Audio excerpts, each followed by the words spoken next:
Méfiez-vous des apparences. Vous n'êtes pas dans un jardin, vous traversez une utopie. Rhododendrons, azalées, roses ne sont que prétextes à l'ouverture, à l'échange, à la rencontre de l'homme et de sa complexité.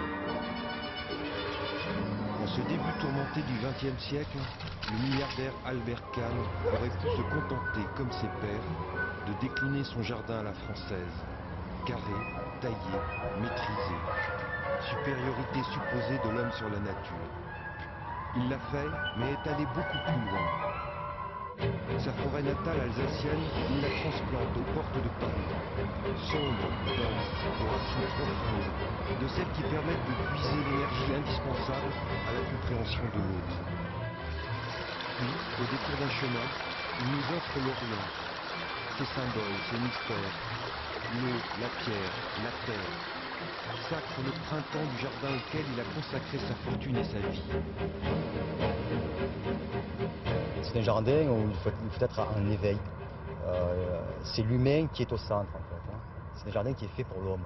Pour que les gens, les intellectuels qui venaient à son époque, promener à l'intérieur, sentent en fait que tous les paysages se liaient. Donc si les paysages se lient, les peuples peuvent se lier. C'était ça sa philosophie.